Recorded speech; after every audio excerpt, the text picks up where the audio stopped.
Arratsalde on dizuela berriz ere guztioi, dakizuenez, gaur saio bikoitzean Euskal literaturari buruzko hausnarketak entzuten ari gara Gutun Zuria jaialdi nazioarteko literaturaren jaialdi honetan. Ezagit izan zareten, baina arestian Iban Zalduak eta Pedro Ugartek literaturari buruzko ironiaz beteriko hausnarketa eta gogoetak iritsiarazi dizkigute, orain bigarren elkarrizketa edo solasaldia izango dugu Eider Rodríguez eta Idurre Eskizabelekin. Euskara poliki ulertzen ez duzuen ontzat, lehendabizi eskerrik asko eta zorionak etortzagatik, jakin badakizue bat-bateko itzulpen zerbitzua dugula eta datozen egunetan ere gauza bera ingelesez, gazteleraz edo euskaraz izan bat-batean jarraitu daitezke solasaldi guztiak arazorik gabe. Eguneroko legean babesle ditugunen laguntza ere eskertu nahi dugu, BBK, Irlanda eta Kanadako enbaixadak, Bizkaiko liburugileen elkartea FNAC, Metro Bilbao, Alsa, Bodega Urbana, El Correo eta Cadena Ser. Bodega Urbana aipatu dudanez, saio hau amaitzen denean, hemen kanpoan Eiderrek berak irakurleekin topaketa izango dugu, eta hor bertan gura baduzue, ardo tragoska bat ere eskainiko dizuegu gelditzen bazarete.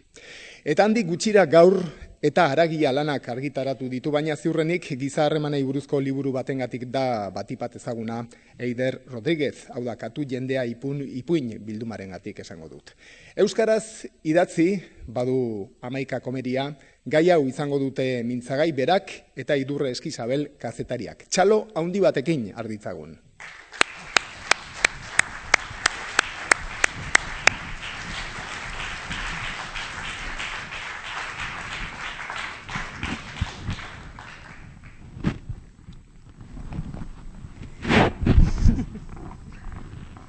Bueno, nik lehenengo eta behin arratsaldeon etorri zareten guztiei, batez ere kontutan eukita gaur Atletik Real Madriden kontra jokatzen duela 9:00, hau da ordu bete barru eta futbola baino nahiago izan duzuelako gurekin hemen egotea.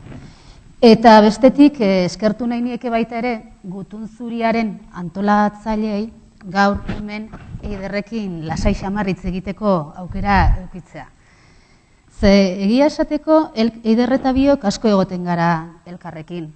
Endaian bizi gara biok, 150 metro edo egongo dira gutxi gora bera, nire etxetik berera. Adin beretsuko seme-alabak dauzkagu eta gainera Endaiako ikastolan ibiltzen dira. Hau da, ikastetxe ataria eta parkea etengabe konpartitzen ditugu, ezta? Eta konpartitze horretan, solasaldi, niretzako bintzat oso atseginak ere bai, baina oso nekez taxutzen direnak, ezta? Esate baterako, ez? Pentsazazue, parkeko giro horretan, han bi ama eskina baten, bat besteari esaten. Bai, Martutenen ez zaizu iruditzen, Martin eta Abaitua azken batean pertsonai bera direla, baina Abaitua dela Martinen, ez? Horrela? Eta bapatean entzuten da, ama, txixa, ez? Edo handi gutxira demagun atzerrirekin, ez? Ez zaizu iruditzen zera? Esate baterako, emakumeekin dituen harremanak, batez ere lehenengo zatian pixkat naif edo direla, ez? Maitasunarekin maitemindu egiak edo, eta orduan entzuten da, ama, kaka, ez? Eta horrela ad infinitum, ez? Beraz, naiz eta hemen jendaurrean eta inguru pixkat impresionagarri honetan izan, nik eskertuko dut gaur Eiderrekin lasai hitz egiteko aukera izatea. De hecho, gure estrategiak ere garatzen ditugu, ez? Lasaixeago hitz egiteko. Azkena da elkarrekin lasterka egitera joatea. Bikini operazioaren aitzakian, lasterka hasi gara elkarrekin, baina nik uste dut benetan gehiago dela elkarrekin lasai hitz egiteko. Gertatzen dena da, oraindik ez dugula sasoia behar beste harrapatu, eta asperenak hitza jaten digula. Eta orduan gure elkarrizketek iaia film pornoetakoak ematen dutela, ez? Adiez, kristalezko begi bat irakurri dauzu, ez? Tipo hortara. Bueno, beraz, eskertzen dugu aukera, eta diodan bezala, Eider azken boladan askotan ikusten dudan arren, eta harreman estua dugun arren, aitortu behar dut ere, Eider ezagutu aurretik, Eider Rodríguez ezagutu nuela, hau da, idazlea, eta idazlea baino bere lan, bere ipuinak. Eta ez diot hau sekula berari esan, baina Eiderren lanak, Eider ezagutu gabe Eider Rodriguezen lanak irakurri nituenean, izan nuen sentipena izan zen hurbiltasunarena.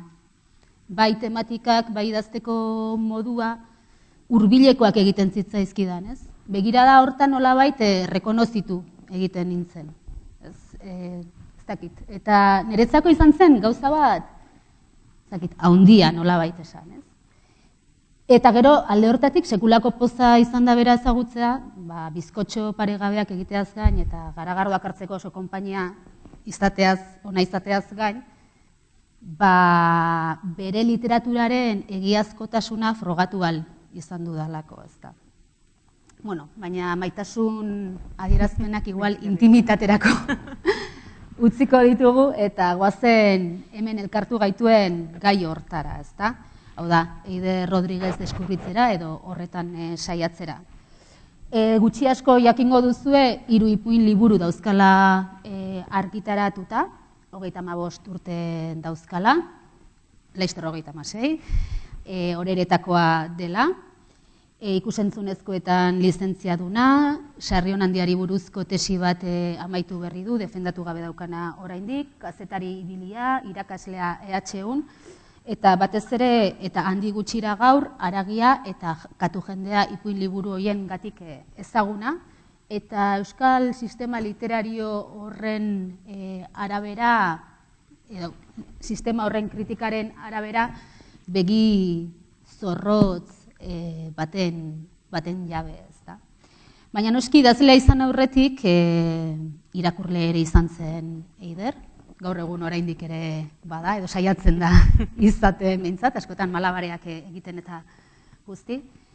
Eta alde hortatik, pixka bat, irakurletik idazlerako transiziorik erosiagoa aztertuko dugu. Baina zergatik egin zen Eider Rodriguez txiki ura irakurle? Bai, 2008an entzun dizut, ez? Asperduraren sensazioa, ez? Eta baduzu idatzia horri buruz ere, ez? Umea sekaitz baten. Bai, asperdura, bueno, arratsalde honen, azizuet, arratsalde hon esan, da barkatuko jazu, eta zurire bai, idurre. Bai, oso umea aspertua izan nintzen, eta nire gurasoek beti izan dute bilek lan, bi gurasoek goizta atxaldez, eta ordu asko pasa izan ditut etxean bakarrik, nire aizpa dauka, baina 7 urte gazteagoa da, beraz, ilaia alaba bakarra izan naiz denbora askuan, ez? Eta orduan, batez ere udak egiten zitzaizkidan, bueno, amaite zinak, ez? Bizilaguna joten ziren al pueblo, ez? Batez ere Kazeresera eta beste batzuk, bueno, bazituzten edo baserrira, edo, bueno, ni baino plan hobeak eukitzen zituzten beti, ez? Bueno, horreta gris eta zementuzko hartan, ikaragarri aspertzen nintzen, ez neukan ondartzara joateko aukerarik bakarrik, bueno, ez neukan nola, ez dakit, alternatiba askorik, ez? Eta, bueno, nire ama beti esaten du, ez? Esnatu eta berera esaten niola, jo, ama, aspertuta nago, eta, nola hongo zeba aspertuta, oaintxe esnatu baldin bazeata. Eta orduan, beak esaten du, ez? Hasieran hasi zen jostailuak oparitzen eta ni beti leporatu izan diot oso krudela zela, ze beti zen para 2 o más jugadores, ez? Inoiz ez daukan horekin jolastu, ez? Eta azkenean konturatu zen, liburuak merkeagoa ateratzen ditzaizkiola, eta gainera, bueno, luze irauten zutela, ez? Eta holaxe hasi nintzen, literatur zaletzen. Zirakurtzen zenuen ume-umetan? Ume-umetan, nik elkarreko perkax edo, perkax saila zen. Ez naiz goratzen nola, azal txuridun bat eta, erdian, bueno, horiek danak irakurri ditut. Dana baina danak bitut etxean. Eta gero, badukat oroitzapena hola, txikitan asko inpaktatu nindun liburu bat zala Txukaran Berri dentista baten etxean, ez? Gero, konturatu nintzen, Bernardo Atxaga irakurtzen nuen, nik ez lekien hortzan, ez? Ez dakit, 20 piko urterekin deskubritu nuen liburuaren egila, hainbeste inpaktatu nindun liburuaren egila gizon hori zela, ez? Eta batez ere hori irakurtzen nuen TVOak, irakurtzen dituen ere espainolez asko, Euskarazko liburuak irakurtzen ditun batez ere, amari esan omen zioten, hori, nola etxean erdaldunak, etxetik erdalduna nintzen, euskeran atrebatzeko, irakur gai amateko euskera, ez da orduan amadena erosten zidan euskera, TVak irakurtzen ditun. Da gero, nera mazen, Zirkulo Elektoreseko bazkide, eta bertako irakurtzari utzi zion, baina ez zion, ez zun bazkidetza eten. Gehiago nik uste edukazioagatik, ez esateagatik, ez etortzen zenari eizu, ez de jarraitu nahi. Arkidetzari eutsi zion. Bai, eutsi zion, da orduan, nik aprobetsatzen nuen ura eta hor, irakurtzen nuen edo zer, ez, horatzen naiz. Zenbat, nintzen zaletzen geroz eta tetrikoagoak ziren liburuetara, ez, prostituzio kontuak, droga, Cristiane, pederastia, Flores en el ático, pétalos al viento, U.S. Andrewsen liburu, entzatzen gaur egungo begietatik jasangaitza, baino garai hartan, zeukatena oso ilunak ziren, eta bazituzten pasarte erotikoak. Eta niretzako zan, hori irakurtzea eta sentitzen nuena, ez, liburu horiek irakurrita ez nuen baina ikusi ez nuen baina sentitu, ez pelikula batekin, ez gorputz biluzio batekin, ez, izan zen, Alice Walkerren El color púrpura, horre goratzen dut badituela estena erotiko karagarri ederrak. Beraz, iniziazio bat izan zen baita ere literatura, esan nahi dut, umezarotik nerabezaroko pasarte hori lagundu zizun zerbait. Bai. Helduen mundurako ate bat. Bai, helduen mundurako ate bat, eta baita ere, esan nuke, nire asperdura hortan, konturatzen nintzen, nik igual zoriontsu izan nahi nun, baina hain urruti ikusten nun, nire korazak esaten ziala, zoriontsua izatea da, tuntunena da, ez? Orduan, Goze ilunagoak behar zen ditun. Izan nahi zori gaiztoko, ez? Ez neukan motiba hondirik, ez? Zori gaiztoko izateko eta orduan, hasi nintzen hori, minari buruz ari ziren gauzak irakurtzen da hortara zaletzen, ez? Hor kontatzen dute liburu batean nire irakurtzaletasunari buruzko liburu batean nola erlazionatzen dut hori, irakurtzale porrokatu izan aurretik ere, minarekiko lilura hori praktikan jartzen nuela, jartzen dituen pintzak, ez? Arropa eskegitzeko pintzak bihatzetan, ez? 10 bihatzetan, da, ia zenbate usten nion, ez? Eskuetan pintzan nituela, eta gero zen sekulago liberazioa hoiek kentzea, ez da bazen, hola minan trebakuntza moduko bat, eta gero sofistikazio maila edo elaborazio maila igoz juntzan, da literaturara pasatu nintzen, ez? Baina eukidut lilura hori minarekiko. Laieretan harritxintxarrak sartzea ez oziniz probatu? Ez. Daitut gauza eskatologikoak, baina eskatologikoagoak, kontatutakoa baina, hori gure korrika saiotarako. Aipatu duzu, hor umezarotik nerabezarora gertatzen dela aldaketa bat ere, eta intuitu dudanez, hizkuntzarekin ere gertatzen da aldaketa bat, ez? Umezaro horretan edo nolabait esateko euskaraz datorkizu irakurtzen duzun gehiena, baina gero aipatu dituzunak gaztelerara jotzen duzu. Bai, gaztelerara jotzen dut. Nik uste dute eta maia, 3-4 urtera arte ez nuen irakurri helduentzako euskarazko literaturarik ez behintzat gustoko nuen ezer, ez? Irakurri nituen Txomin Agirreren gauzak eta ikastolan eta ala eskatu zigutelako, baina deskubrimendua izan zen, Iban Zalduak aipatu duen bezala, nerezako izan zen oakoakena. Irakurri nuenan oakoak esan nuen, euskeraz, hau, euskalduna da egile hau? Nik ez nekien, hortzan Bernardo Atxa, Euskadi Sarieta hori, Espainiako kritika Sarieta hori, baina ez nola, sari nazional, Espainiako sari hori, baina nik garai hartan ez nekien, sari hori existitzen zenik ere, eta izan zen, ez da posible, itzulpena berdu izan.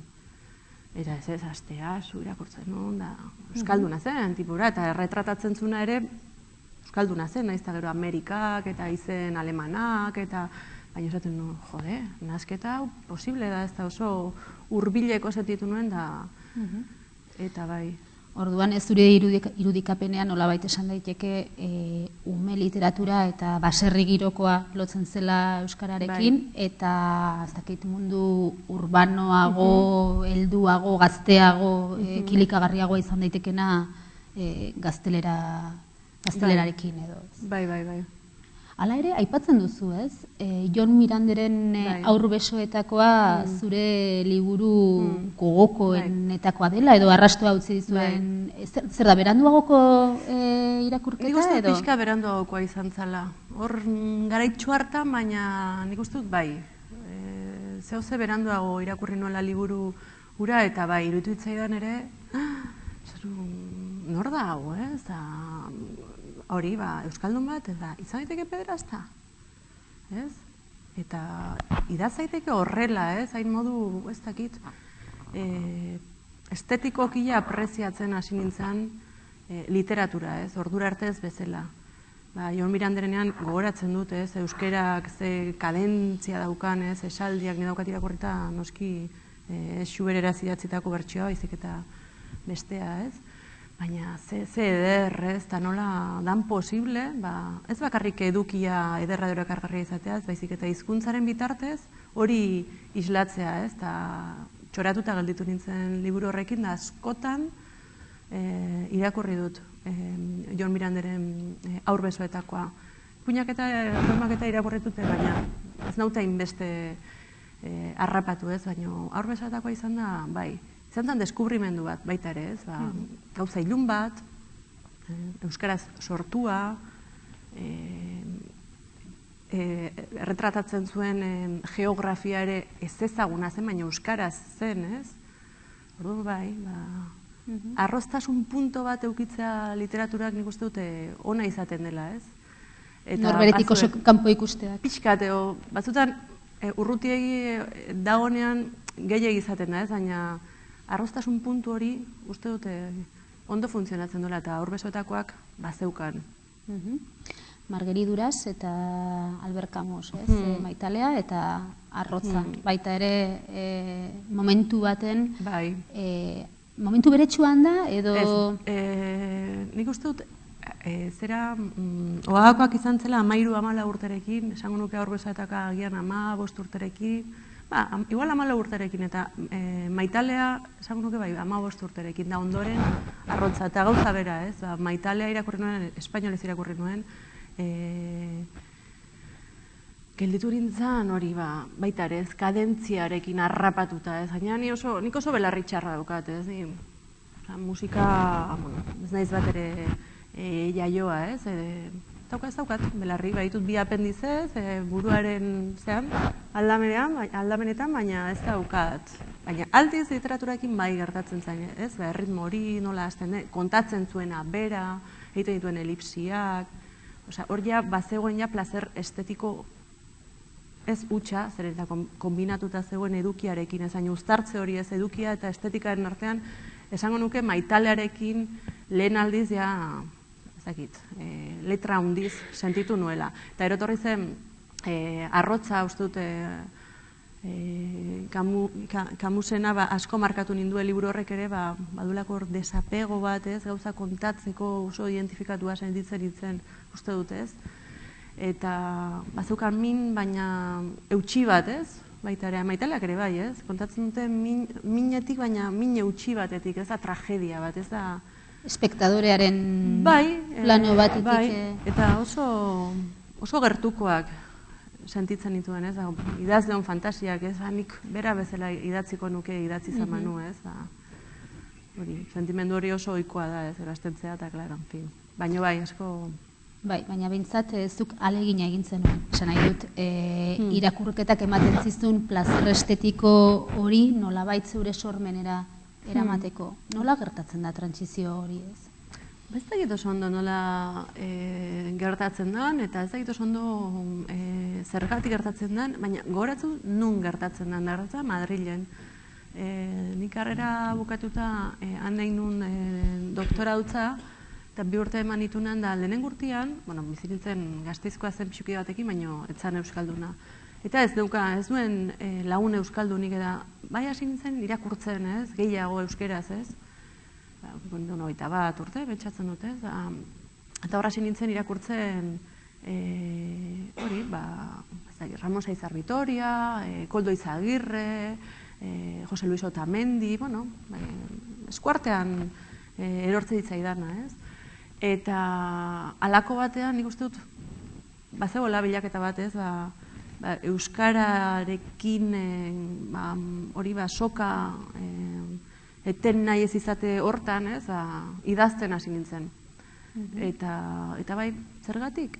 Nik uste dut gehiago izan zela hizkuntzarekiko lotura bat, ez da, sorkuntza igual bidera, gaira hartan gainera zinema ikasketak egiten ari nintzen, han bertan, eta agian logikoagoa zen, ez, bideratu izan manu, bai, baina bai, uste dut gehiago izan zela hizkuntzarekin harremana. Hizkuntzaren beharra, euskarari euskararen behar horrek gertutasun. Eta ume aspertu horrek ez dauka zerikusirik horretan, esan nahi dut. Momentu horretan idazketak eman zizun bidea, ezta? Baina esan duzun bezala, zinema ikasketak egiten ari zinen, hau da, beti ere sormenari lotutakoak, ez?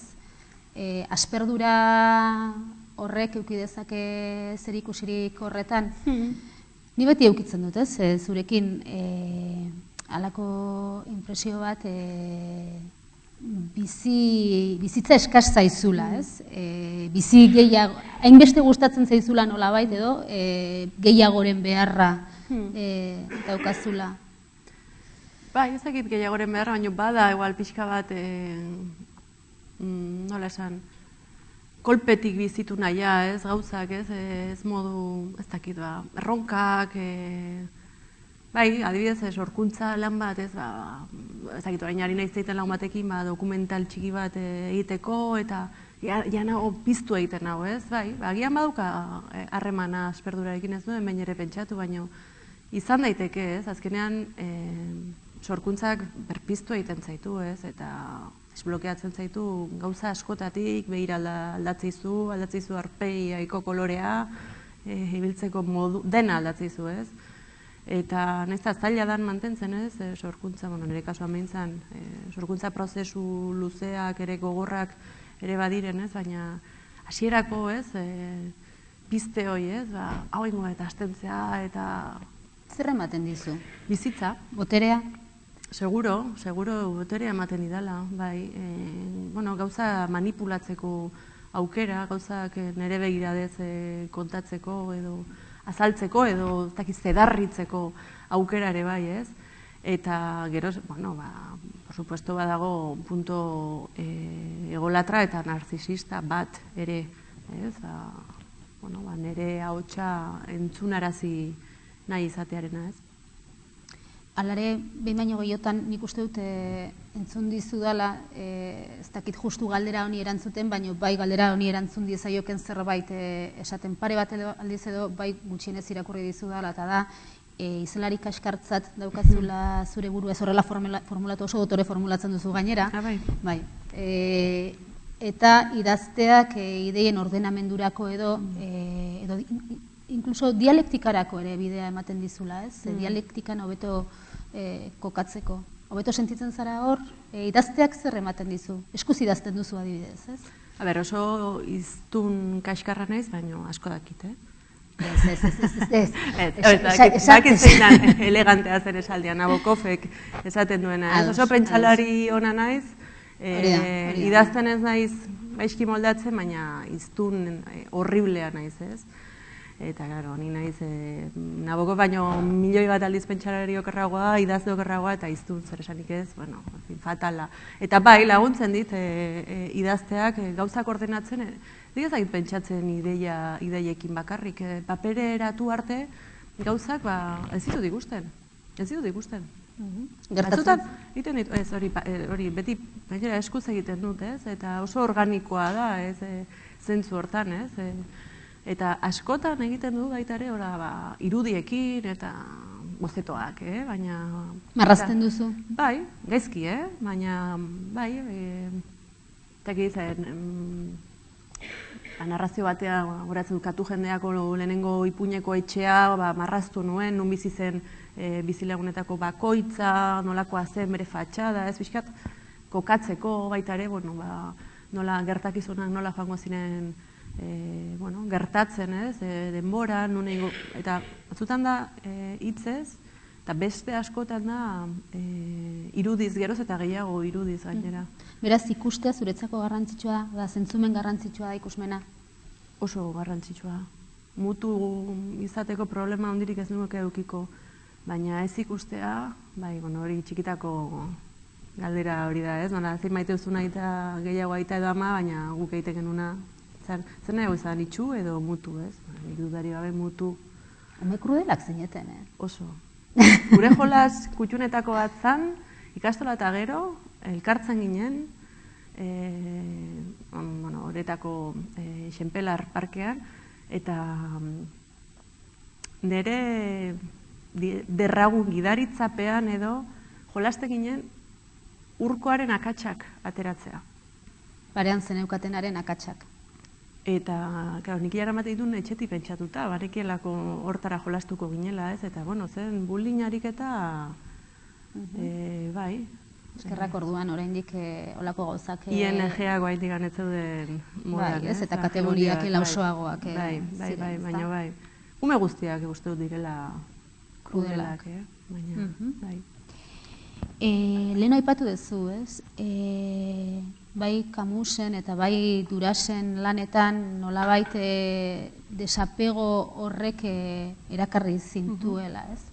Eta nik esango nuke zure ipuinetan ere badagoela desapego kutsu hori, ez da? Distantzia bat, disekzio moduko bat, ostasun bat, bizitza nolabait zurekin ez balioa bezala, ez? Beste toki batean kokatuko bazina bezala. Bai, Camusen kasuan, bai, aipatuko nuke desapego hori. Durasen kasuan ez, oso karnala ikusten dut bera, ez da nola, ez dut ikusten desapego hori kontrakoa. Lotzen zaio bizitzai, baina, bai, oso modu estuan, ez, baina bai, ez hain beste bilatua dela, desapego hori, baina hain galdetzea zuela, eta beste noiz baita ere aipatu izan diate, beste modu batera formulatua edo, bada azkenean bizitzari begiratzeko hartzuzun tartea, ez? Desapego hori, eta era berean bizitzari lotzekoa, ez? Ni azkenean idazteak asko lotzen nau bizitzari, ez? Bai, lotu bizi egiten nau, ez? Idazteak. Orduan, bada desapego bat, baina agian bada ere gimnasia emozional moduko bat, ez? Distentsio, tentsio, ez? Nola muskulekin gertatzen dena, ez? Lasatuta askatu, gogortuta lasatu, ez? Hori da, orduan distantzia hartu, baina impulso hartzeko. Bizitza aipatzen ari gara behin da berriz. Zer interesatzen zaizu bizitza? Eta zer jendearengan? Nik esango nuke jende asko interesatzen zaizula. Zer? Bueno, baina, esango nuke jendea bere adiera guztietan, bizidun ia guztiak esango nuke, animaliak asko gustatzen zaizkio, bere txan badaude, zera, akuriak, badago txakurra, badago katua. Bai, liluratu egiten hau jendeak. Edozein, bai, egia da, edozein klase sozial, etnia, ideologia, dana, egon naiteke jendeari behi da, horretik esaten duzun, hain importantea da, ez, da, niretzako ikusmena, ez, jendeari behi da, egon naiteke, ez tegit, orduak. Eta entzuten? Entzuten ez hainbeste. Osa, behi da baldin manago, bai, baina, ez dakit, irratia piztuta eta bakarrik ez hainbeste. Kombinatua denean, bai, jendeari behi, autobuseako adibidez txoio bada, ez, autobusean joan da, ikustezula, nor ari den hori esaten, edo nola di joan jantzita, edo ze horrazkera dukan, edo ze periodiko dakan besapean hori esaten ari dena, hori bai. Oso, liluratu egiten nau, liluratu, eta, bueno, hori, jantzkeratik, hitz egiteko entonaziora, Kararri gustatzen zaita imitatzea, jendea, ez baita ingo dizut. Bai, baina Elitzen ari zain... Oso ondo egiten du gainera, Egin dizute da? Bai. Zizu galetuko norena. Baina bai, gustatzen, bai, ez dakit oso bitxia gara. Eta iruditzen zait oso gutxi aprobetxatzen dugula gure bitxitasun hori, nik neuk barne, baina esan dizut, gure potentzialidade hori hain dago beharrak gristuta edo ez, konbentzionaltasunak eta, jarraitu beharreko urratsak zein diren, ez, eta galtzeitu gainbeste gauza bidean, gustatzen zaidala gauza horiei begira. Eta zenbat eta heldu dago jendea? Txikietan ere gertatzen da asko, ez? Gure adintartea oso itxusia da, oso grisia da zentzu hortan, ez? Baina gero jendea azartu ala desinibitzen juten da, ez da? Ez dago, nera monarekin zeitea da brutala, da? Zeiten du brutalki, 80 urte ditu, eta esaten du gogoa ematen diona. Eta ez dago, ez ebaristo, ez dago inor, ez ULB-ek, hola hitz egiten duna. Benetako panki bat, ez? Ez pankia igual gero bere ideia direlako... Ez, jarreran, ez? Bai. Home bezala, homek egiten dute. Gordintasun. Gordina, bai. Oso gordina da. Aragiare horregatik, gordintasuna gustatzen zaizulako? Aragia azkenean bizitza da, ez? Eta hortik, horrekin lotu nahi nuen, aragiko azken ipuina, errautsa, azken aurreko ez dut oroitzen, baina azkenekoa, aragia eta errautsa da, ez? Hala, amona bat da, bere buruaz beste ditu duena, eta nire amona hori da, hain gordinki eta hitz egiten duen hori, ez? Lirateke bi muturrak, ez? Bizitzarenak, aragia eta errautsa, ez? Eiderrek egia jendeari buruz idazten dula hori da konstantea, ez? Bai. Eta askotan nabarmentzen da begirada zorrotza eta inkluso gaiztoa ere baduela, ez? Aipatu du minarekiko lilura hori, iluntasuna, eta beti azpimarratzen da hori, ez? Eta horrela esan da, eman dezake jendea ez zaizula gustatzen, eta nire irudipena da justu kontrako, ez? Maitasun handia diozula jendeari, maitasun mota berezi bat, igual nolabait esatearren, baina amek umekiko eukitzen duten, ama universal batek umekiko eukiko lukeena bezala, ez? Naiz eta oso kaskarra izan eta akatse guztiak ikusi eta badakizun zein diren ahulguneak, hala ere maitasun tanta horiek geratzen zaizkizu, ez? Eta baliozko egiten duzu, ez? Eta nik uste Eiderren ipuinek askotan gure kutretasunak, ez? Gure miseria ohiko eta egunerokoak, ez dakit, maitagarri egiten ditula, baliozko egiten ditula, ez dakit. Bai, niretzako, esan dut ez, jendeak liluratu egiten nau, eta sekulako jakimina pizten nau, eta gero ez dut abandonatzen. Uste dut zentzu hortan, uste dut Ray Bradburyk edo niso txarra nahi zitekin eta ez, baina esaten zuen da oso bat nator, nahiz da bere literatura ez zaidan bereziki gustatzen ez, baina aipatzen du nola berak ez zuen soportatzen literatura konparatzen zuen aragi pusketekin, eta ez zuela soportatzen idazle batek aragi pusketa bat ikusten zuenean lurrean, euli zinguratuta erretratatu eta bertan usteltzen zuenean, ez? Nik uste dut ez duela gero jendearekin jarraitzen dut, ez? Eta, de hecho, nire personaje asko realidadean daukate oinarria, ez? Eta askok esan didate, hori nik naiz, eta egia zen, hori bera zen, eta inorretzaite aserretu, eta gaiztotasun hori, nik ez duela ikusten. Iruditzen zain eri humorez edo, kutretasuna igual, bai, baina azkenean ere kutretasuna da, ez? Ikusten dudana bestengan ere, ez? Divertigarria da, ez? Ze kutrea garen... Ni horrek, iskat izorratzeit esaten dira, begira da gaiztua eta... Eta iluna, eta... Igual, bueno, baino... Izorratzeit ez ikuste humoria? Gaina normalean hori esaten dizute goraipatzeko lore bezala, behar bada, nire konsiderazioa da, gaiztotasuna baino gaiztakeria goretxiegia daukagulako nolabait. Gaizto izatea errexea da, eta zuntxitzaile izatea oso errexea da, eta oso divertigarria da, noski, eta gustatzen zait hori, baina, pixkat, bai.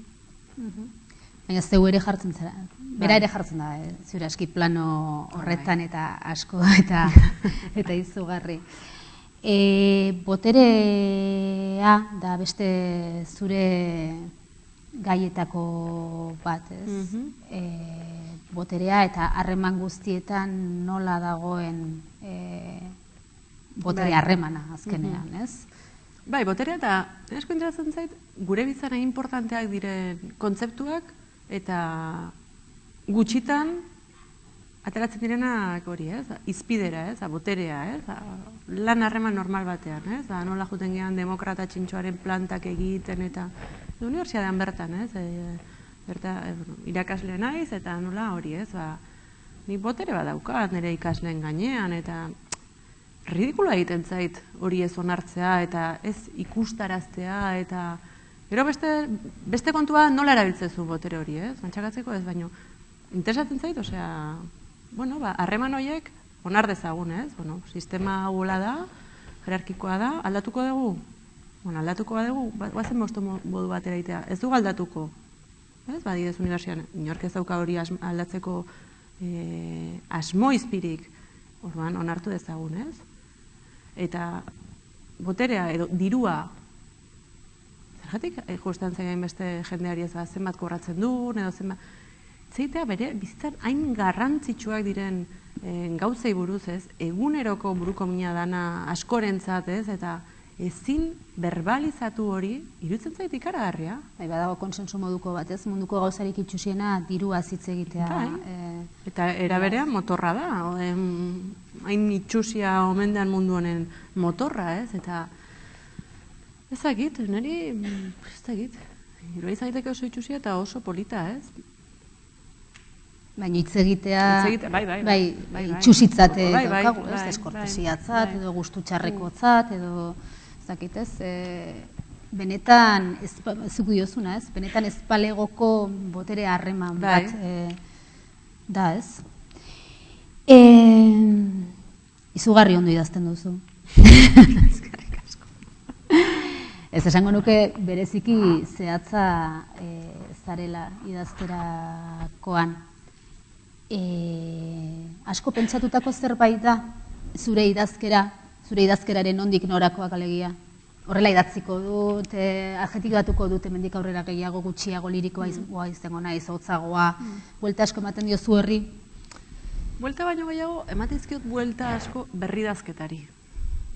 Horri bai, emateizkiot buelta asko eta irakurtzen dut, ez? Nire baitan edo pixkat ahoz goran tarteka ere eta ikusten dut, ez? Nola sonatzen duen, ez? Eta geroz eta gehiago erdatzen hitzek traba egiten diatela.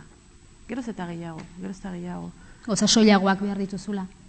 Bai, ekonomiaren aldeko zera hori, baina ez da natural, ez da, bueno, orain horrela ingo du, ze jendeak hobetu lertuko du, da, hobeto jotzeitela, ez, belarrera eta irakurtzerakoan ere naiz da gauza barrokoak gustantzizkidan ere, ez, bere gortze dut Carpentier eta bere orgia, hitzezko orgia horiek apreziatze ditut eta ondo pasatzen dut eta gustatzen zaitez, baina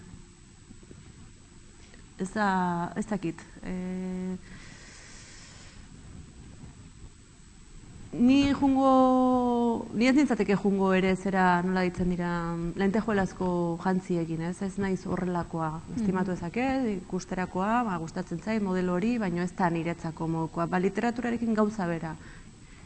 Hitza asko, ez da traba egiten. Traba. Eta uste dut asko ere datorki dela, nire amonak inpaktatu egiten nau, aipatu izuan amona honek Emilia izena du, inpaktatu egiten nau bere hitz egiteko moduak, eta ezagutzen dutenek ere, askotan esaten didate. Impactantea da, nola esatitu hitzak.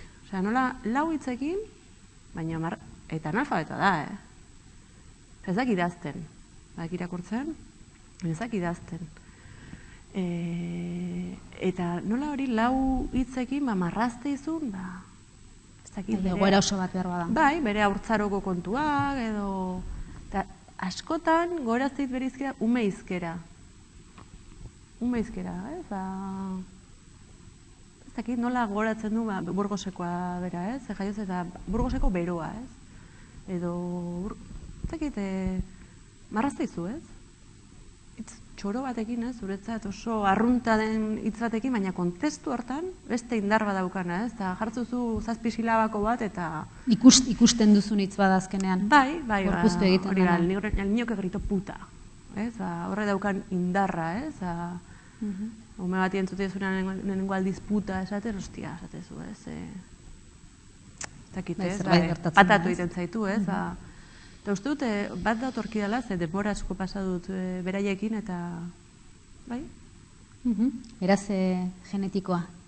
Genetikoa, edo, bueno, ikasia. Ikasia.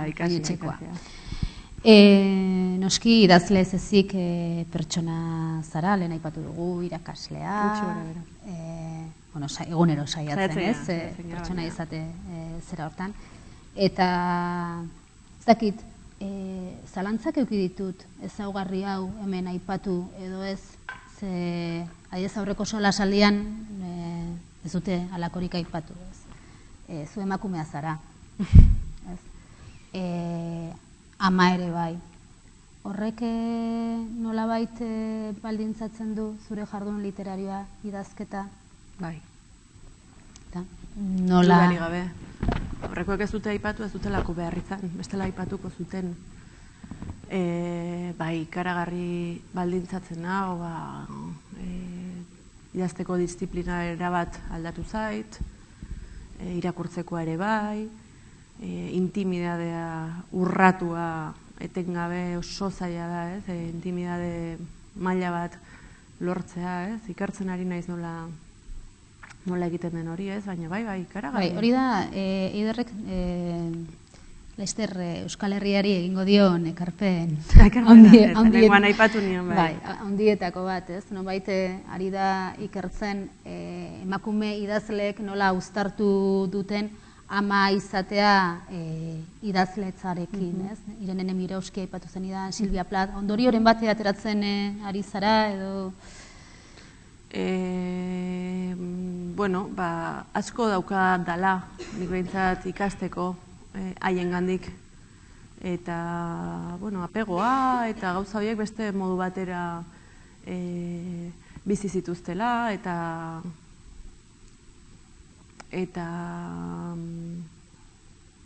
apegoa diozunean diozu, ama eta umeen arteko apegoa. Bai, eta baita ere denentzat izan zela arazo, denek aipatzen dutela, nik ez dut inoiz irakurri gizonezko baten biografian arazo zenik hori.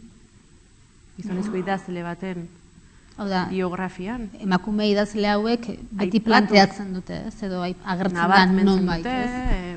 Irene Nemirovskiren alaba batek aipatzen du, ez, nola idazten zuen, adibidez momentu batean oso politika kontatzen du alaba txikienak, nola egoten zen Irene Nemirovski bere lanak idazten, gela txiki batean da irakatsi ziren alabei isiltasuna gordetzen bere idazten ari zen bitartea, ordu batzutan zeharrez, eta batzutan etortzen zen alaba hori eta uzten zion bere gelan egoten baldin eta ez baldin bazun zaraterik ateratzen da, egoten zela kulunkatzen panpin bat, ez? Hango antzeukan mezeora batian. Eta askotan alabak lo hartzen zuela Ireneren oinetan, ez? Hemen jarrita burua, eta besteak idazten jarraitzen zuela. Pentsa gaur egun asistente soziala bialtzi zute, ez? Hori gertatu ezkero idazten ari zarela, ez? Bai, edo behintzatu medisfuntzional badaukazula bere ala diagnostikatuko. Jakina, ez? Eta, bueno, oso interesgarria. Alaregia da diozuna, ez? Ziur aski lurraren gainean ez da egongo gizon idazlerik idazletza eta aitatasuna nola uztartzen diren ikertzen ari denik, ez? Ez dakit egongo, dan nik esatizut ez duela inoiz aurkitu alakorik arazo moduan planteatuta, ez? Nora egiten zuen... Arazo praktiko, nisa gainera, uneroko arazo. Nora egiten zuen Jon Txiberrek idazteko. Nori inporta zaio ingo zuen, ez? Ez zuen arazo hori. Nora egiten zuen semeak antzituen bitartean, ez? Emakume izatearen ezaugarri atxikia nola daramazu idazle izatearekiko? Sentitu duzu hori? Bai, hasieran oso gaizki. oso gaizki. Ni lehenengo liburua argitaratu nuenean, ez argitaratu nuenean, ez nukan, ezin nun pentsatu zartzar liburu bat argitaratzea, edo zer ekarriko zidan, ez elkarrizketak, eta argazkiak, ez dakit, jezdiak, esan egite izu, irakurri eta etzei bat ere gustatu, hemen ezakazu arrazoia, ez, batean, ez, baina batez ere elkarrizketekin, oso gaizki prentsaurrekoak. Elkarrizketekin oso gaizki pasatu nun, lehenengo liburuarekin, zer eta hori, aipatzen ziaten ez, kontu hori, emakume eta idaz, eta ni suminduta ateratzen nintzen elkarrizketetatik, baina ez dukan bat ere hausnartua, ez, gaia, ez, eta esaten ziaten, emakumezko gehiago zeudela, gizonezko baino, askoz gehiago zirela emakumezkoak, pertsonaia emakumezkoak gizonezkoa baino, eta ia zergatik, eta literatura femeninoa, eta ni. Baina, gaizki, oso gaizki pasatu nun. Gainera, nire idazle kutxun batek, argitaratu nuenean liburua, edo pixka bat lehenago, edo emantzizkian nola kariño handiz, aholku batzuk edo, ez, eta esan zian, ez. Saiatu zaitez izaten literaturan, Maialen Lujanbio dana bertxotan. Ez zaitez idazle izan, esan zaitez idazle. Orduan, klaro, gila, lehenengo entrevistan, emakume eta idazletan ni, ostra, idazle izatea da, ez. Eta zerre, bigarren liburuan, esan nun, kitxo, lehenengo ipuinan jarriko dut gizonezko bat protagonista.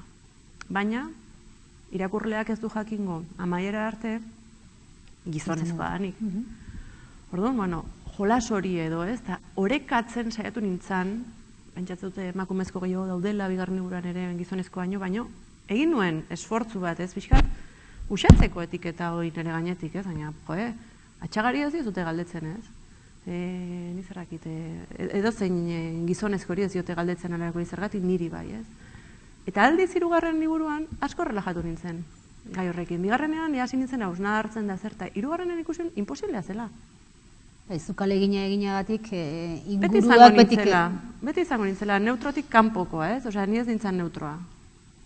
Orduan, asko relajatu nintzen, eta narrazio gehienak dira emakumezkoak dira protagonista, ez? Eta gustora gainera, ez nuen egin, lehenengoa da, lehenengoan bikote, bi gizonezkoa eta emakumezkoa da, baina pixua dago emakumezkoaren gainea, bigarrena emakumezkoa, eta jazta, eta ja, berdintzean ja zer esatezitzaidan horren inguruan jakina konturatu nintzen, idazlesa izango nintzela bizta osoan. Beraz, sentitzen zara pixkate bitxikeria, patroitik kanpo, unibertsal horretatik kanpo? Bitxikeria ez duk esango bitxikeria. Unibertsaletik kanpo bai. Unibertsaletik kanpo bai. Tukatu zait, ez? Entzutea, ez?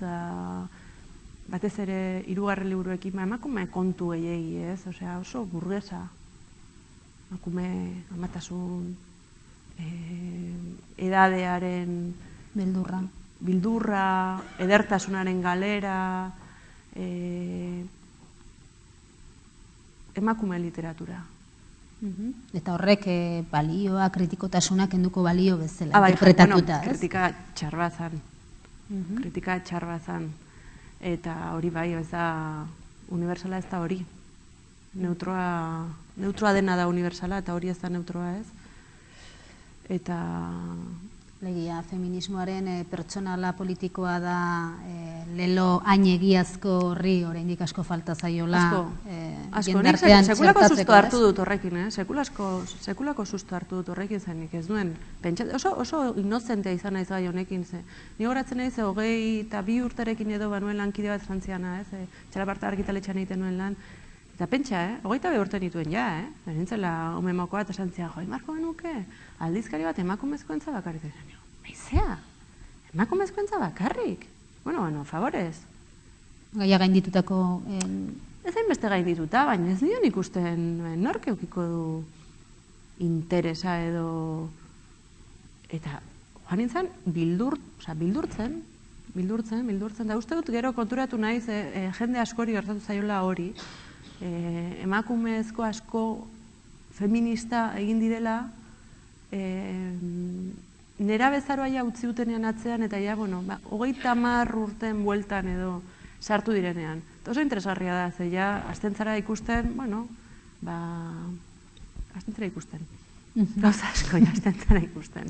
Beraz, prozesu vital baten barruan, ez? Nire kasuan bai, uste dut ez dela, uste dut askotan ematen dela, niri gertatu zaidana ez naizela bitxikeria zentzu hortan, ikusten dut nire ikasleengan eta ez, martxoaren 8an da, ez hori, ez gu ez gara feministak, ez gara matxistak ere, ez, beti ateratzen den leloa da, ez, eta segura nago, gaitako asko, hemendik 10 urtera ez dutela gauza bere esango. Bizitzak erakutsiko dira, dizkiela beste gauza batzuk. Hildo honetatik, honekin pixka bat lotuta, jendaurrean eta behin baino gehiagotan aldarrikatu izan duzu literatura politikoaren balioa, edo ez? Areta gehiago, aldarrikatu duzu erabatera edo bestera literatura guztia dela politikoa edo ideologikoa, ez? Gertatzen dena da, ideologia hegemoniko hori gizon mendebaldar zuri horri esaten zaio politikoa ez den literatura eta hortik bazterrera geratzen den guztiari esaten zaiola literatura politikoa, ez? Gutxi gora bera hortik, ez? Bai, generoarekin gauzara gertatzen da, emakumezkoa direnean personajea generoa da, bestela neutroa da. Establishmentarekin bat datorren literatura egiten duzunean, apolitikoa da. Literatura hutsa da, ez? Literatura da, ez dauka izen ondorik, ez? Aldiz egiten duzunean zerbait kontra, politikoa da. Ez hori oso nabarmena da, ez? Imposiblea da idaztea literatura, baina gure ekintza guztia dira eta politiko. Gaur egun hain nabarmena da, ez? Supermerkatuan sartzea bera, ez? Edo ez sartzea. Edo ze supermerkatutan sartzea. Hori da, ez? Ze produktu, ez dakit erostea, edo hain dena, ez? Edo aipatzen zenunean, ez? Autobusean jendea nola jantzita doan ikustea, ez? Dana politiko, ez? Orduan da, nun lerratzen zaren kolaborazionismoan, ze batzutan oso nabarmena da establezituaren aldeko aldarri hori, baina gutxitan izaten da. Normala izaten da gehiago, kolaborazionismoa, baita esateko, ez? Egiten. Bueno, hori babesten dut, ez? Egingo dut, hemen ezer gertatuko ez balitz bezala, dana ondo balego bezala, eta itzengo dut nire kontu ez. Hori politikoa da. Etza hitz egiten ari, gertatzen ari diren gauza askori buruz. Eta politikoak direnak, ez? Ez hitz egite hori ere bada politiko. Aldiz bakarrik nabarmentzen da, hori ari zarenean, hori Joseba Sarrionandia zarenean, edo Edorta Jimenez zarenean, edo Koldo Izagirre, hau da, sistemaren kontra ari zarenean, ez? Idazten alde zaudenean, ez? Alde horretatik... Jose Agustin Arrietan, aipatu duten zera bat. Barkatu, Bai. Ez, Jose Agustin Arrietarena badago ez dakite norena den kritika, baino aipatzen du, ez? Bere militantzia, gari batean Mai Nazionaleko kide izan zen, eta Xabier Leteren kasuan ez egiz aipatzen, ez? Gipuzkoako diputatu izan zela. Adibidez, ez? Edo beste hainbaten kasuan, ez? Zergatik bat da politiko eta bestea ez. Zergatik bat da emakumezko eta bestea idazle huts. Gauza bera da, ez? Hegemonikoa denetik kanpo zaudenean, zaude lupapetik ikusita. Pentsatzen dute, idazten hasi zinenean, ez dakit kontzientea edo inkontzientea izan zen, baina benetan autu bat egin behar izan zenuen. Eta, lehen ere, Iban Zaldua hortaz luze jardun da, 6 hizkuntzatan idatzi, ez?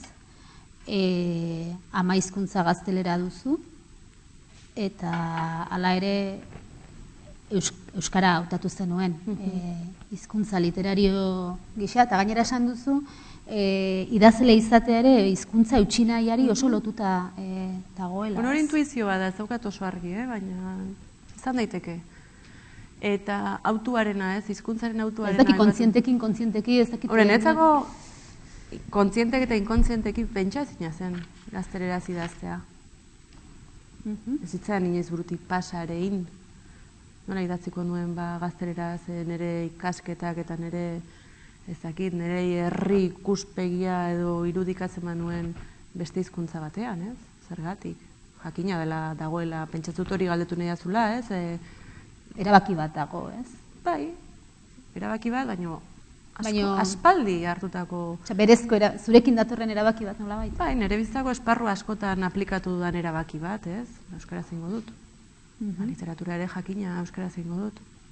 Hau da, beste autu bat, aurretik datu zen autu batzuen ondorioa izan dela. Segida. Gehiago. Horrere, subalternitate egoeran, badauka ajerik euskaraz idazteak? Ez dakit, ez zion, Nikola... Ajeak baditu, ez? Irakurlego mugatua, baina 600.000 iztun ondo dago, Ez da, oso ondo dago, nire ustez oso kopuru politia da, eta gara gauza on asko ditu, ez? Hizkuntza bat, malgua, ematizuna aukera gauza asko sortzeko, oain arte idatzi ez direnak hizkuntza hortan. Ez naiz adiedukiz, baizik eta lexikoz ere bai, ez? Asmaditzak ez du ditzak, espainolez oso arrotza gelditzen da, oso arraro gelditzen da, ez? Asmatu edo, egitea hola... Norberezakuko zerbait ekartzea. Bai, edo, eta espainolezin da hori egin, asko zurnagoa da, ez? Sistema linguistiko espainola eta frantsesa zer esanik ez, ez? Frantsesa ere bai, batez ere Frantziako frantsesa. Eta euskeraz aldiz, hori dauka, ez? Esperimentatzeko joera, gero, azkenean ez gara bizi, nentzako gehiago ditu gauza honak, txarra baino ez gara bizi, zeran menpe, nola esaten zaio, libusalmente menpe. Beraz, nahi dezuna. Idaz dezakezu nahi dezuna, ez dezu egiten horti bizitzeko kenduta laukatuk, ez? Indezakezu esperimentatu, indezakezu gauza ez dakit, hori bat, indezakezu edo zer gogo ematen dizuna egin dezakezu, gero izango ze famatuago edo gutxiago, edo dituko izute kongresu gehiagotarako edo gutxiagotara, baina publikatua izatega, euskaraz goza bat hori, goza bat, gaur egun egin alizatea holako batzuk egin duten esperimentuak eta nahiko lukete beste hizkuntzetako askok haientzat. Saizar Vitoriaren azkenaldiko gogoetetako bat da...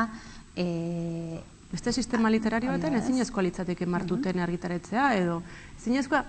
Nik iruditzen da pixkat apaltasun ez dut esango faltsua, baina egia da Ramon Saizar Vitoriaren tamainako norbait, ez? Osea, gurean, ez? Ramon Saizar Vitoria dena estrapolatzen duzu beste herrialde batera, Martin Neimisek azken liburua olakoa idatzi du, Martin Neimis da, eta Ramon Saizar Vitoria da. Hor pixkat mugan dago, ez? Baina egia da, hainbeste urte eman alizatea, ez? Idazten, ez? Presiori gabe, merkatuaren zerari, editore bat gabe dauna horrez, noizko, xaxatuko zuen, eta ez, baina ultimatun bat, ez dakit, beste lasaitasun bat. Eta gogoetat horri tiraka, Saizar Vitoriak ere planteatzen du, azken baten euskara eremu libreagoa dela, zuk zenionaren hildotik, ez? Sorkuntzarako, ez? Estandarretik errazago. Handitzako dudarik gabe. Dezakelako, ez? Bukatzen hasteko, ze uste du ja ordu bete hortxe muga hortara iristen ari garela, azken gauzatxo bat aurreko honekin lotuta. Inoiz zentzun dizut esaten, baino gehiagotan bertsolariek inbidia ematen dizutela, eta ez bakarrik bek betetzen dutelako, eta hor mikroaren aurrean sentituko den botereagatik, baizik haien artean egituratzeko eta elkartasuna sentitzeko eta partekatzeko duten erreztasunagatik. Idazleen artean, halako zerbaiten falta botatzen duzu? Lehen aipatzen zuen Ibanek idazleak oroar nolabait kexatiak eta ez oso lagunkoiak eta zaretela, ezta? Bai, ezakit, bai, hartzen dut faltan, ez oso nola deitzen da, lobika, ez, mugitzen garela, ez, eta jo, pentsatzen sistema literario guztietan gertatzen dela hori, ez, eta baina logi horien barruan ere ez dakit, sortzen dira alako iritzi, korronteak, lobby batek bultzatuak, beste lobby batek bultzatzen du kontrakoa, talka egiten dute ordu zaude hauekin edo bestearekin, eta ez dakit, amorru pixkat ematen dit, ez? Azkenean, lehenengo irakurri gara zu nundi datorren, ez daki zerri buruz esan dako hori, jakiteko ados zauden edo ez zauden, ez? Zintzotasun falta hori, ez bertsoaren artean, faltan hartzen dut hori, bertsolarien artean inbiria handia sortzen dit horrek, ez?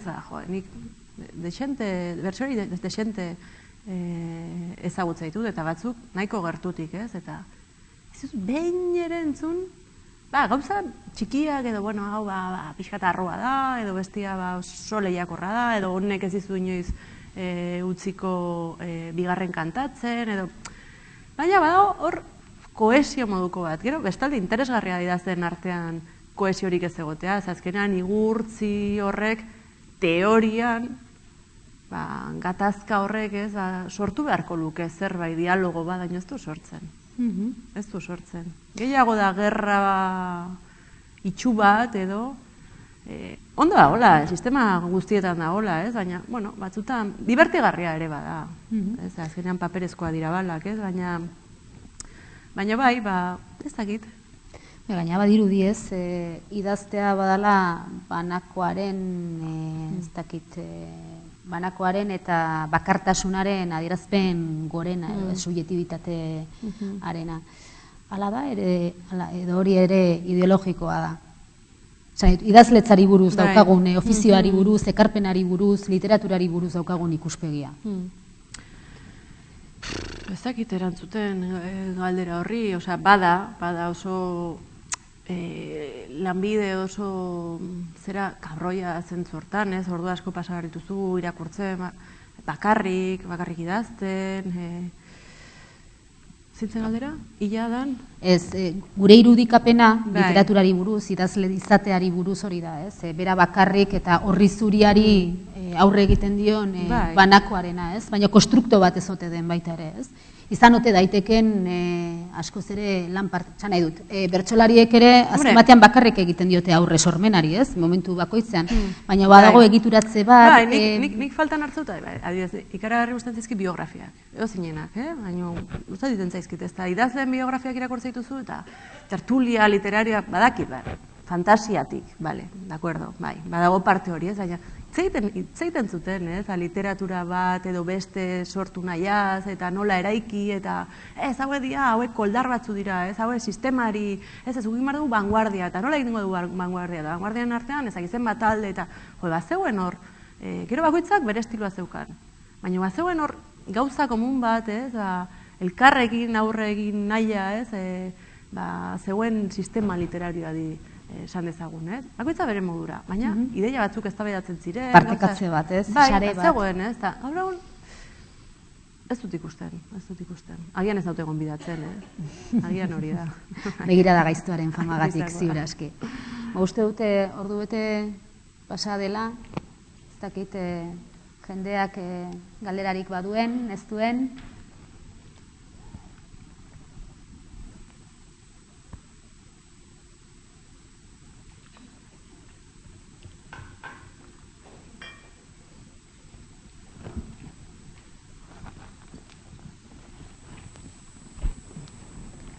Tenzioa, aporte gehi.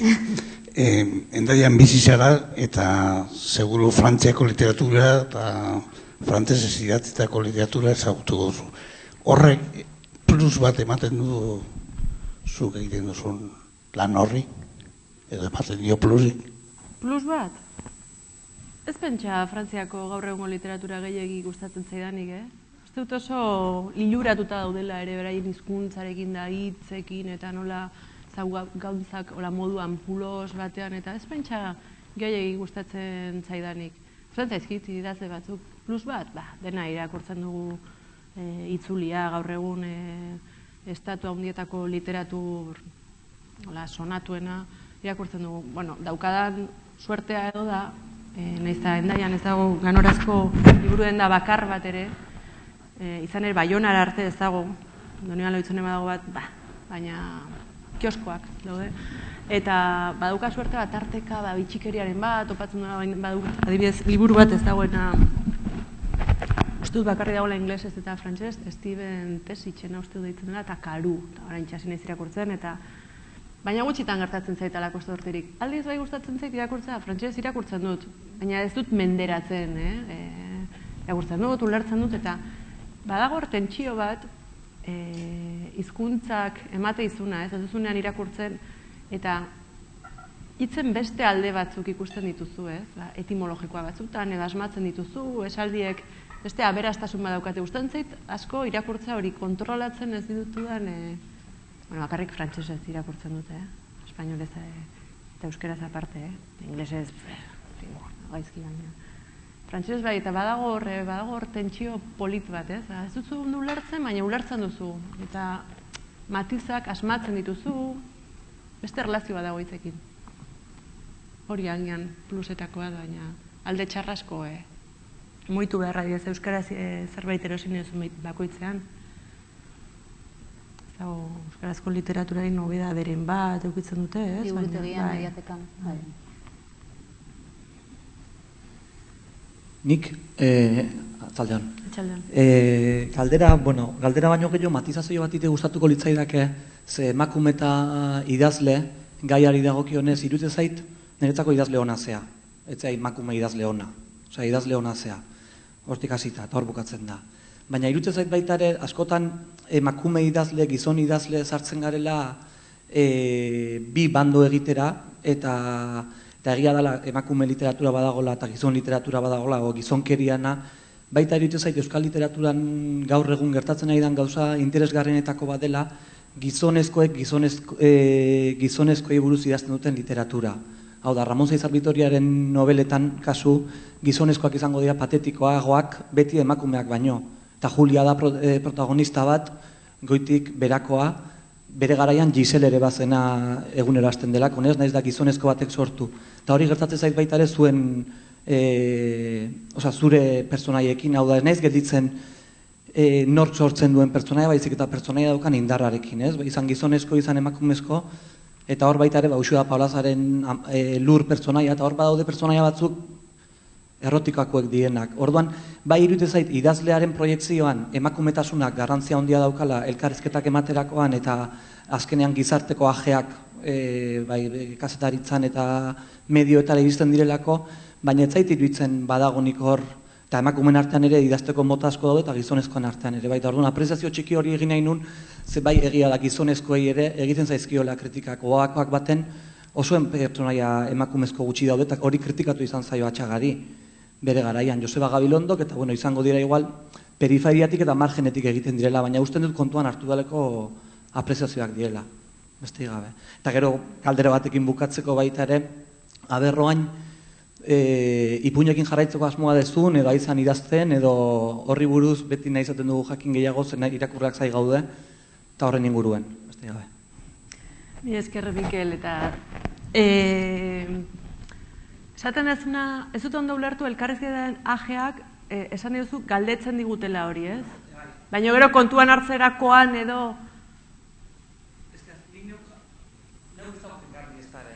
Tokatzea gaur beti abogado del diablo egitea pixkat, ez? Esan nahi dut, nahi gertatzea da nire irakaslea naiz askotan ikusten dut irakurleek behar dituztela referentzi asko eskatzen diaten nahi dut emakumei buruzko, emakumeek idazten duten literatura, eta nik esaten dut beti kalidadea ez da laola neurtzen, ez? Gizartaren ajak esaten nuen idazlearen proiektzioari begira. Hau da, holako mainguru batean, Ibani etzaio galdetzen aitatasunari buruz, nahiz eta nire ustez ipuingintzan badaukan garrantzia, eta idazlea asko aita izaten direnean gizonezkoak hori literaturara ere ematen dute, bai haur eta gazte literaturan eta baita helduenean, eta irutzait proiektzio hori emakumetasunarena bai egiten dela kalte gizarteko aje horiek idazlearen proiektzioan begiratzerakoan. Hau da, beti seinalatuko dizute zuri emakume eta idazle zarela. Zuk buelta ematen ez diozun arte, edo ez da nola esan. Nik ez dut esan ez denik idazten aitatasunari buruz, Ez zaiela galdetzen, zertan eragin dizu aita izateak idazteko orduan? Hori nik ez dut behin ere entzun. Behin ere ez diot entzun, inori galdetzen gizonezkoa den idazle bati. Eta horren atzean gauza asko daude. Galdera txoro bada, no ahi joa. Gero deitza izute, hitz egiteko, ez, ni baino lehen onda iban, gero ni, bueno, zertan dauka? Ba, eragina dauka, ze gero benetan, edo zuk zuretzako importantea diren gaiak, edo interesan zaizkizun gaiak, edo gogoa matizuten gaia tratatzen dituzunean, eta izain beste zer tratatu beharko litzateken, edo zertaz idatzi beharko nuken, ba, adibidez ez, hori ba, emakumezkoa jartzi duzunean protagonista, eta beraien txorakeriekin nahi bauzu.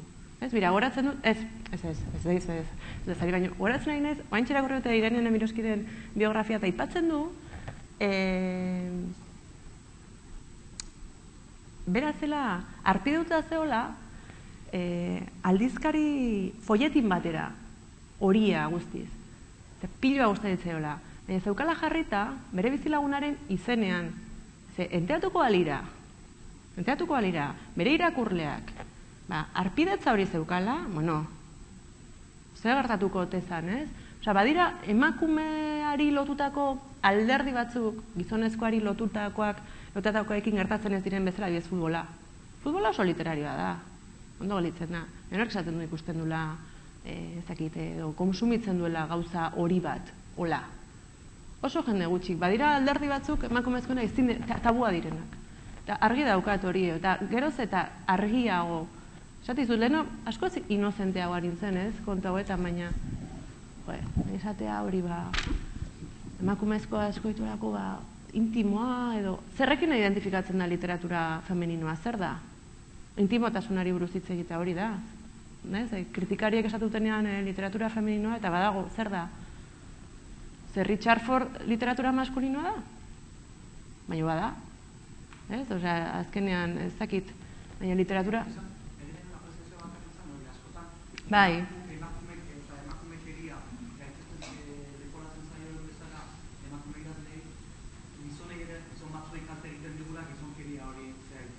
Bai, jakina.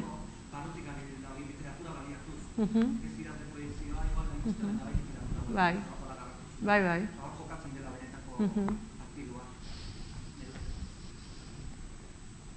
Nahiko nuke hori sinistu, hor jokatzen dela benetako partidua, baina uste dut beste toki batean jokatzen dela benetako partidua zoritxarrez.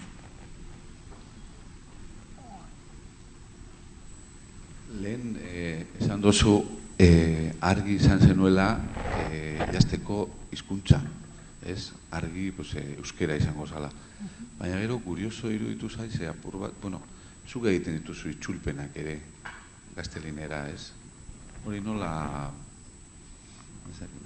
saldu atozu? Hori nola? Nola saldu edo... Nola saldu? Jo, niretzako placer handia da. Nik euskera zidatzitako zerbait gaztelera da ekarri alizatea, ez? Da, noiz bai kontatu izan dut, ez? Oso momentu bitxia da, ez? Momentua nun bi hizkuntzak elkarbizi diren, baina inungo, harmonian, eta oso gutxitan gertatzen zait hori, ez? Nire egunerokoan.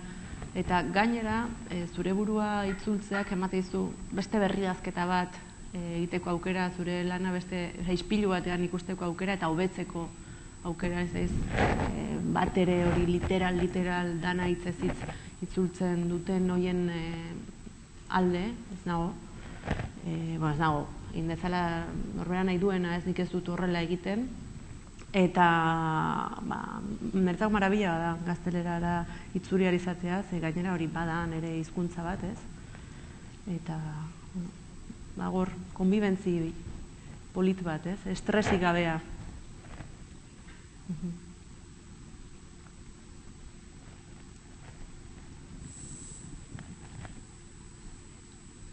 Besterik, inorkoa dauka beste galerarik? Bueno, beraz, beste galera bat. Aprobetzatzeko... Bai. Ez galera bada, ia ber prestatuta daukasun zerbait euskerara eramateko. Edo etxulpenak egiten dituzu, edo hasi zaiten, daukazu asmoa... Leheno, Mikelek ere galdetu dit, eta ez dute... Asmoa haukate novela batekin hasteko, baina naiz ez zertxo ere idazten ari.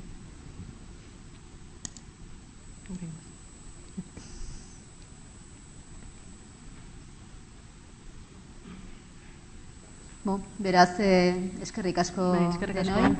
orain enteratuko gara, ez? Real Madridek zer egin duen Atletiken aurka.